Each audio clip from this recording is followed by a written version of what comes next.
I am putting this together for two reasons. The first, as a memorial to my grandfather and my brother Ben. Secondly, I think our children and grandchildren need to be made aware of their roots.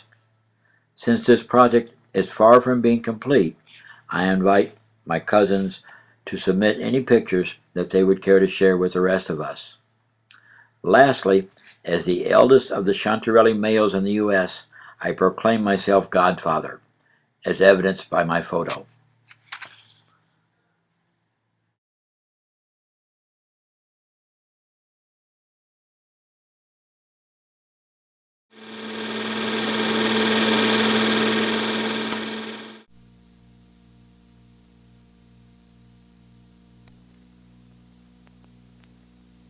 Chantarelli, and I am 66 years of age.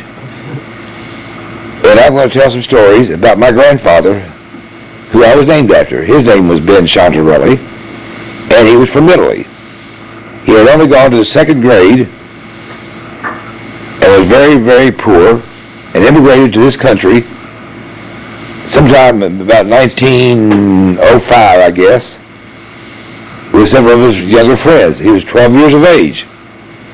He's told me a lot of stories that I'm going to tell you, and I'm going to tell you some of my own personal experiences with my grandfather. He was a real hero. So this is going to be sort of, off the cuff, so I'll be jumping back and forth from one story to another. The first story I can tell you is that my grandfather and Charlie Busini and several other Italian young men walked from New York City to the mountains of Jellicoe, Tennessee, to work in the coal mines.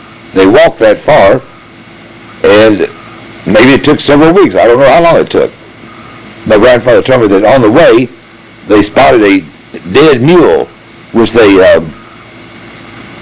cooked and ate. And my grandfather personally told me that. Anyway, in Jellicoe, Tennessee, they got to Jellicoe and started working in the coal mines. My grandfather, we call him Nono. Nono is Italian for grandfather, so I'll be referring to Nono as my grandfather. He was an excellent coal miner, and they called him the machine because he could load so much coal. And my grandmother, her name was Julia Cavanini. They both were Italian and both from Italy. My grandfather was a very, very strong man, big and strong, and could do about anything.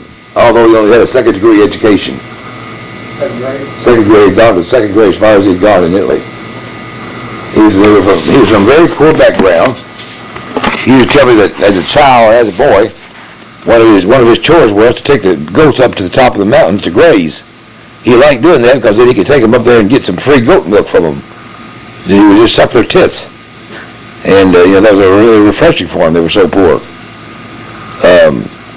As I said, I was going to skip back and forth from one item to another. Some of these stories I'm going to tell you is something that I personally experienced, and others are what he related to me. One of the big stories was that when he moved from the mountains to Lexington, he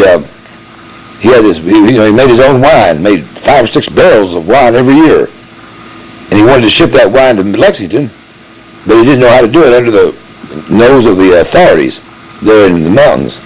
So what he did, he took a barrel full of water, filled it full of water, took it down to the depot, and sure enough, the authorities said, one of the officials said, "What's in there, Benedict?" He said, "Water." "What do you mean water?" "Well, you keep barrels from curing out and drying out. You keep water in them when you're not using them." Likely story. The authority looked in them, and sure enough, it was full of water. Well, the next day, he did the same thing. He took the water down there. The revenue said, "What do you got, Ben? Water again?" "Yep." "Okay, let's go ahead." Third day he went, the guy said, "Well, go ahead, just take whatever you got." And that was when he started shipping his wine. That's how he got his wine from Jellicoe to Lexington, Kentucky. That's one story. Another story was that back a bunch of the Italians were having a party and getting pretty drunk, and one of the officials, the revenuers, knocked on the door of the house, and they all started acting like they were at a holy roller meeting, and that's how they fooled them and got by with it that time. My grandfather drank at least a gallon of wine every day of his life. He used to get drunk quite often, and his nose would turn red when he got feeling that way. Huh? Drank it with a cereal, didn't he? Huh? Didn't he use it? Oh yeah, he used the wine instead of milk on cereal. He used wine on his cereal. One day when I lived with my grandfather in Lexington for when I was about 5 years of old, and my mother and dad lived in Frankfurt. I always thought that I lived there because they let me start school early, but I really think maybe it was more economic. My mom and dad were not very well off at that time because Dad had gone through a bankruptcy. Now he'd gone through a very hard business situation where he had a grocery store in Bell County, Middlesboro, that went under because he extended so much credit and never did couldn't collect his bills. But rather than declare bankruptcy, my dad, God bless him, paid off the debt. I remember the day when my mom and dad said the debt's gone. That's another story. But getting back to my grandfather, I remember stories when I was living there with him. Like one time, and remember he could hardly speak English, and he couldn't write very well, but he could speak English. He had a real good mathematical mind. But one time we went to the stockyards, and I was 5 years old, and he bought a hog, and he put a rope around the hog's neck, and I pulled the hog right down the middle of Main Street of Lexington to his house, which was right next to the Mary Todd Lincoln home in Lexington on Main Street, where he butchered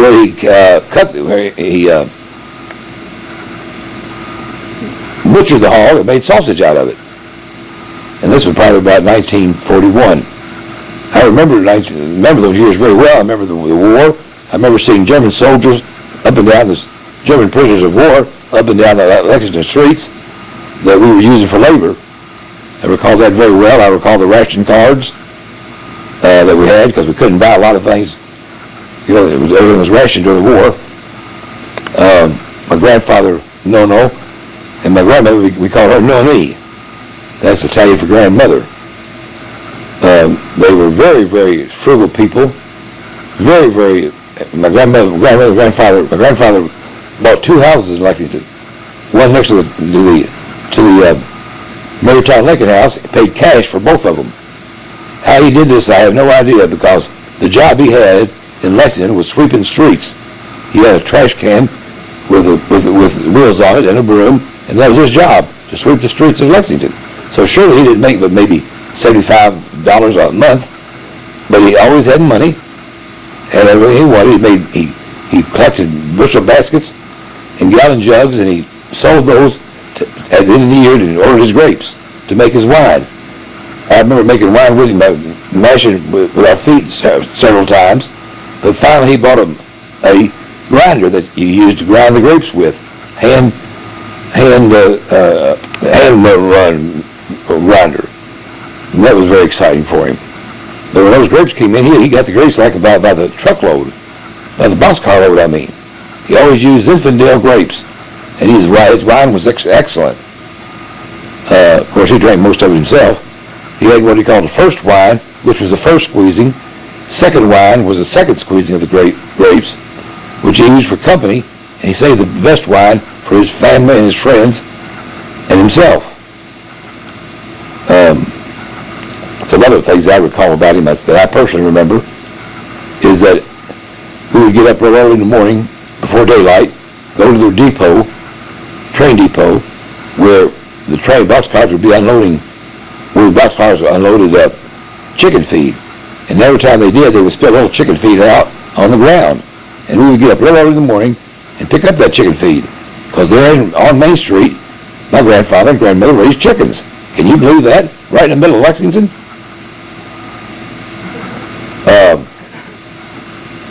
And so on and so on. My grandfather, Nono, was very, very, very strong, as I mentioned earlier, and had a very good mind. even though he had a very, very low education. Another story I remember, is that he took me to Joyland Park one time, which is an amusement park. We went through one of these, not a haunted house, but where you had mirrors and all, and you couldn't hardly find your way out. It was dark in there, so what he did, we got in there, we couldn't get out, so he reached in his pocket, pulled out a match, lit it, and was able to get us out of there. Very, very astute. Another thing I recall doing with him was, I did a lot of things with him. We used to go out on the farms in the bluegrass there in Lexington, and pick dandelions. What for? Dandelions made a wonderful, wonderful solid. And I remember doing that with him several times. He was just a wonderful man, and everybody liked him. Very happy all the time. The only time my dad told me this story, the only time my dad said he ever saw him cry was in 1929 when he lost maybe $10 or $15 or $20,000 in the bank crash where the banks closed. My dad said he saw him cry then. How he survived that and got back into financial shape that he was in, I'll never know. My grandmother was very frugal too. She used to make sheets out of potato sacks, and my dad told me the story that she made him underwear out of burlap sacks. And these burlap sacks was very itchy. But they saved everything. They didn't throw anything away. This was just something they brought with them from Italy. They used everything. That's all for now. And I'm going to continue this later. There it goes. You don't have to hold it. All right, this is part. Smith, when you're done, I'll listen to it. This is part 2. Ben Johnny Riley continued. Some more stories though. These are actual things that I saw when I lived with my grandfather, Nono, in Lexington. I recall that one time the second house was on Ashland Avenue, right next to the Stirrup Cup. These houses that he bought probably cost about $5,000, but they were big houses. And this one on Ashland was a very large home. And one time he wanted to paint the trim on the house. He didn't have any ladders, so we climbed up on the roof, and he tied a rope around my waist, and I was about 5 years old, held me and turned me around the edge of the house so I could paint the trim. I wish I had a picture of that. But that was another story too. We have a family picture of my grandmother, grandfather, uncles, aunts, all my cousins on the Charlotte side, which you're welcome to look at. It's here at the house, and Mom will have it available if anybody wants to look at it. Now, what else can I tell you about my grandfather? Now, I don't want to take anything away from my dad. My dad was a wonderful man. Very, very smart. Could make money for other people, but never could make much money for himself. Jarvis Kincaid said that my dad was the reason that he was so successful. Jarvis Kincaid, you know, was the one that formed Kentucky Central Life Insurance Company in Lexington. My grandfather used to take took some ribbing from some of the people in Lexington because he was Italian during the war. Of course, Italy was on the side was on the Axis side of the first part of the war. My mother used to come back and say, "Well, how many stars do you have on your front door?" "What do you mean?" "Well, I have 5. I have 4. I have 4 sons in the military, so I got 4 stars. How many do you have?" He said that shut him up pretty quick. What else can I go into?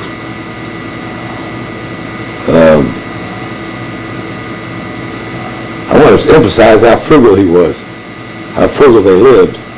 But yeah, we always had food, always had something to eat, and of course my grandfather always had his wine. I suspect now a little bit, I never thought this before, that maybe my grandfather was selling that wine a little bit. Maybe that's how he made a little money. I'm not sure about that. But as a street sweeper, he was always accustomed to looking down on the ground, and he often would find jewelry, cash on the streets of Lexington. I remember one time he said he found a diamond ring that he sold for $500 or so, which was a heck of a lot of money back in the early 1940s. As I say, I lived in Lexington. I went to St. Paul Elementary School for the first grade. One of my big buddies was Bill Brown, who later became a priest, who now is married to Linda Snelling. Didn't stay a priest for his whole life. Real nice fellow. We were very good friends.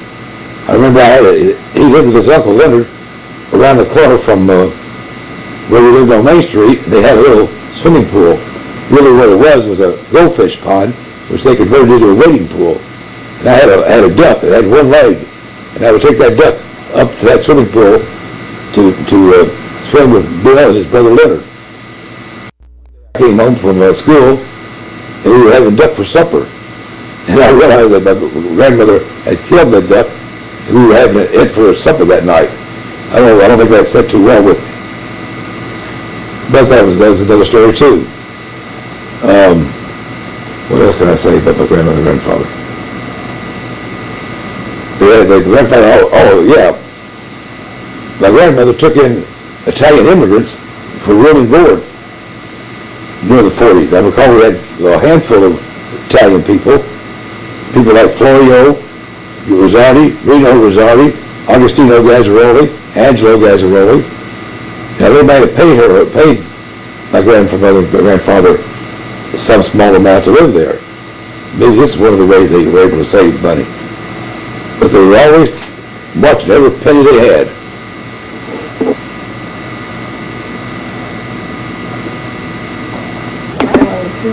Huh? What? Yeah, I tell you that. Let's see, what else I want to say. Talked about the dandelions.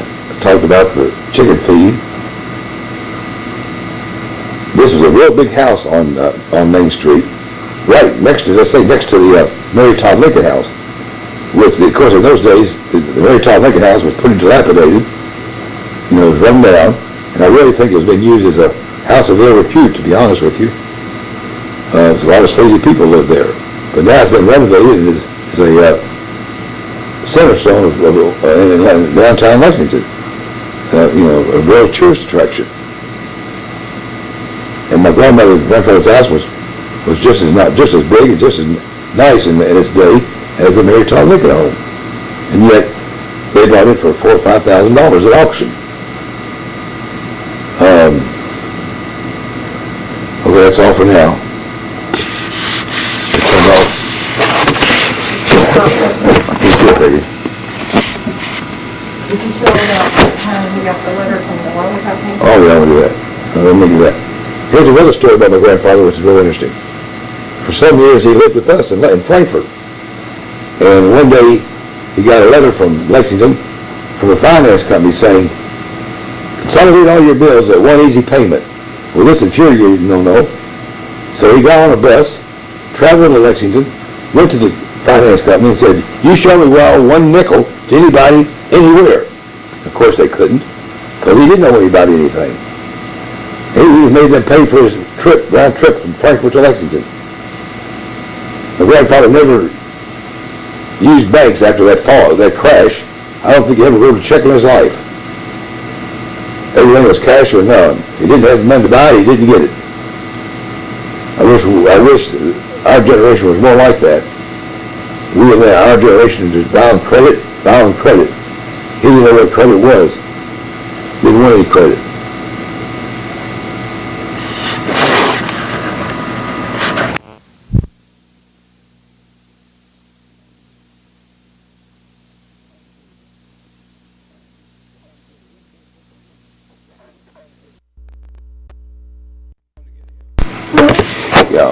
As a young boy living in Lexington with my grandparents, who didn't know how to speak any English, I learned Italian fairly fluent. I wish I'd kept it up, but I didn't, and it got away from me. But as a young boy, 4, 5, 6 years of age, I can speak Italian as well as anybody. My dad said that when he was growing up in the mountains, it was the same thing. He couldn't speak any English. When he went to the first grade, he was always able to talk Italian.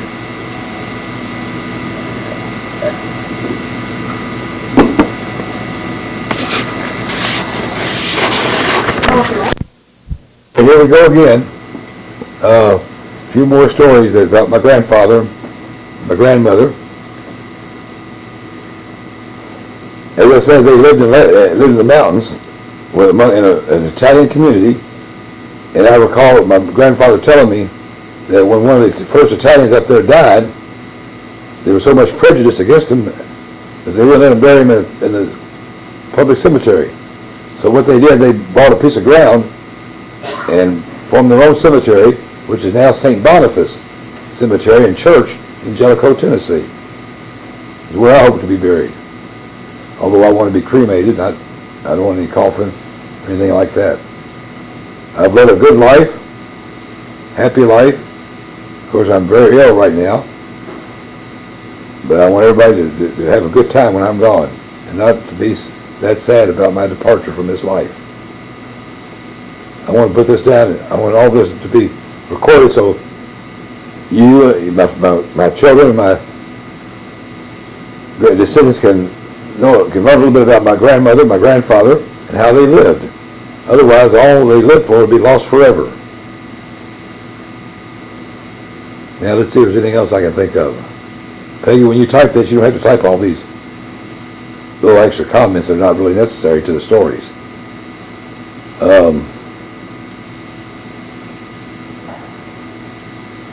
Talked about the wine. My grandfather always said prayers with me at night in Italian. The Ave Maria, the Our Father. Although he was not a real religious man, he taught me how to pray in Italian, which I still do to some degree.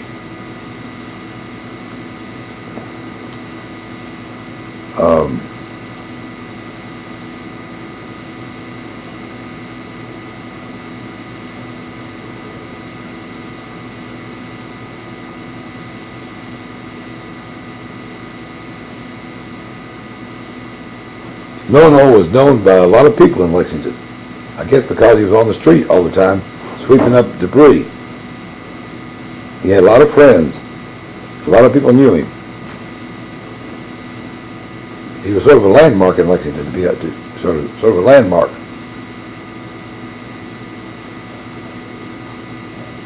His nickname was Detto. That is short for Benedict. I called him Detto. Dad? Grandfather.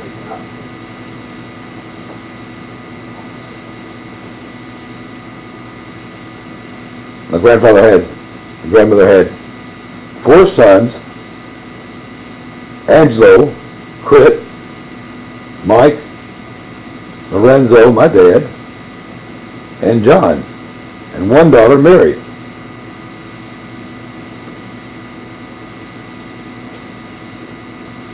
My dad, of course, the reason they moved to Lexington was because my dad started attending University of Kentucky.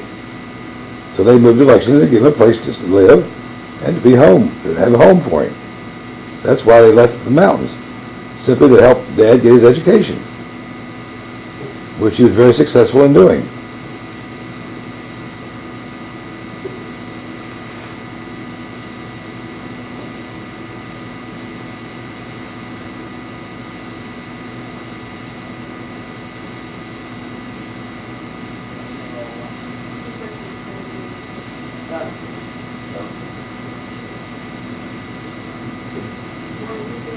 No, I'm fine with that. You know, this is this side. Yeah, just in this one.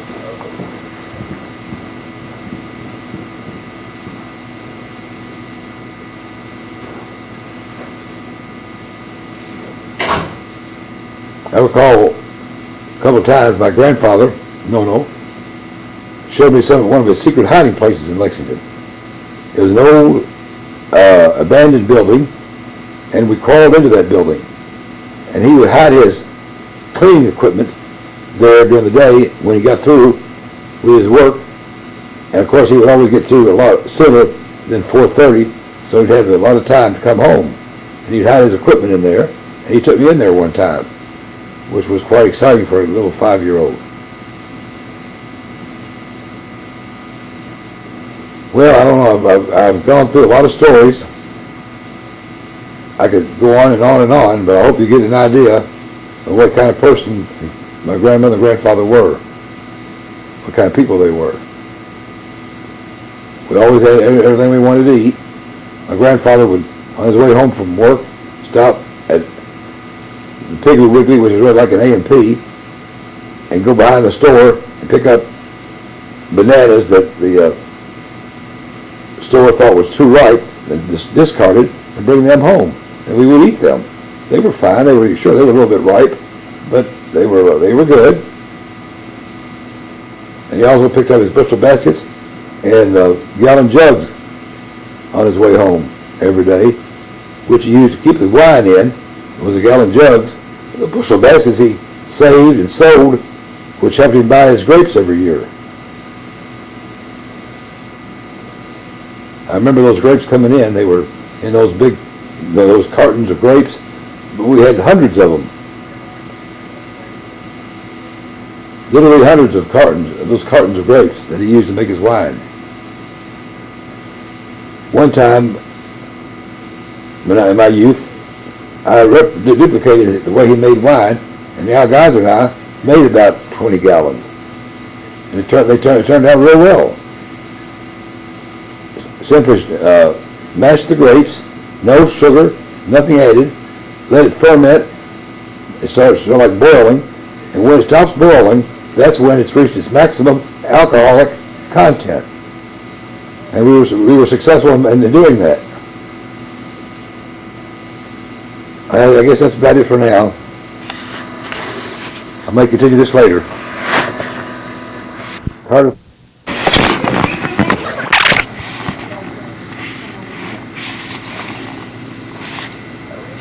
You don't have to hold it, leave it that way. My grandmother, who was Julia Cavanini, was a very strict woman. She and my grandfather fought a lot over the wine predominantly. She'd get after him when he drank too much, which he often did. God bless him. She died at a pretty early age, probably in her early 60s, of diabetes.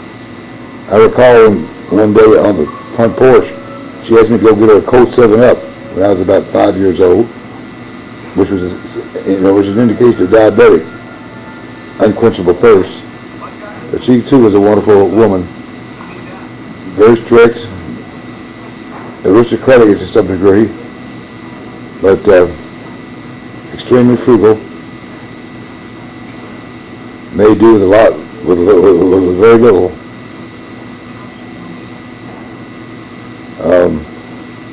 I think I mentioned my grandfather was 12 years old when he came over to this country. Some of the Italians in Jellicoe sent for him, and he came over. He went back once because he was drafted into the Italian army, of all things. And served, but he didn't serve he didn't see any military duty. I mean, active duty. I mean, he didn't see any fighting. He said he got some kind of award from Mussolini, which was. He used to tell me he was a pilot in the infantry.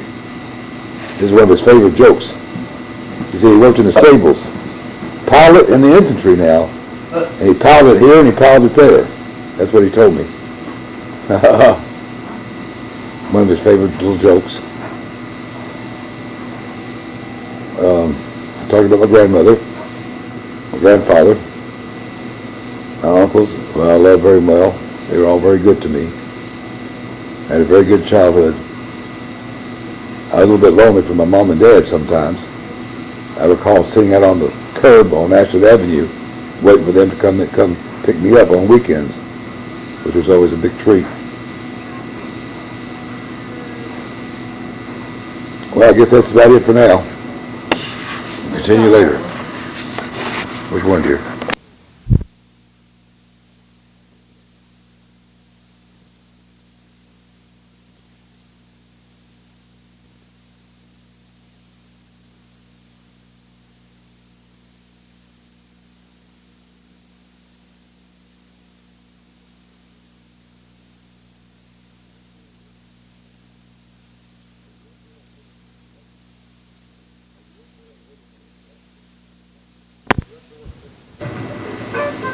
as a young boy living in Lexington. Are you recording? Yes.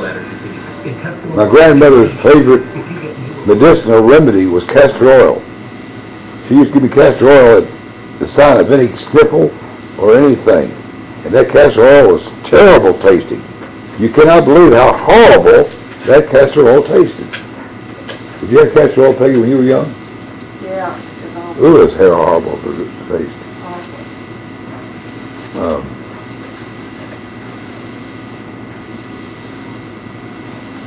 But she took good care of me. I recall she used to give me a bath in a wash tub. Of course, she was used to raising. She'd raised 4 or 5 boys already, so she was used to boys. Now, as I said, we have a picture, a family portrait of my grandmother, my grandfather, my aunts and uncles, and my cousins, all the Shonarellis at one time, which can be made available or made part of this dissertation.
One item in our diet, my grandfather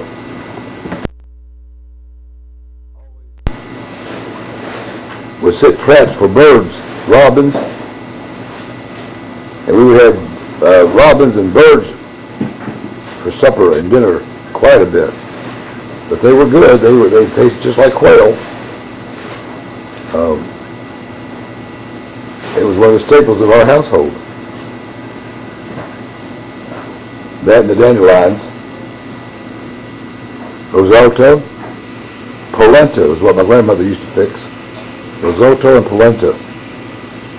I remember one time she fixed polenta, instead of using cornmeal, she used sugar. And she couldn't understand why it didn't turn out right. Well, sugar, you don't make polenta with sugar, you make it with cornmeal. Well, she was getting up in age. And the diabetes didn't help, I'm sure. But she was a very stately person.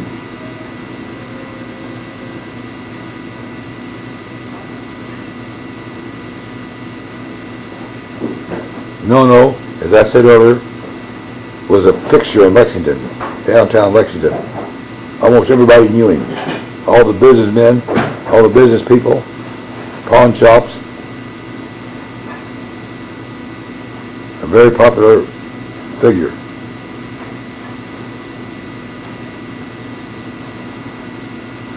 His nickname to Americans was Big Ben.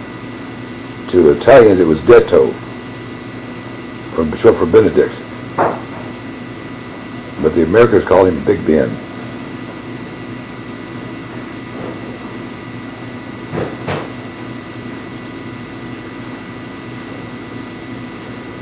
Quite an individual. Came over to this country when he was 12. Second grade education. worked his ass off.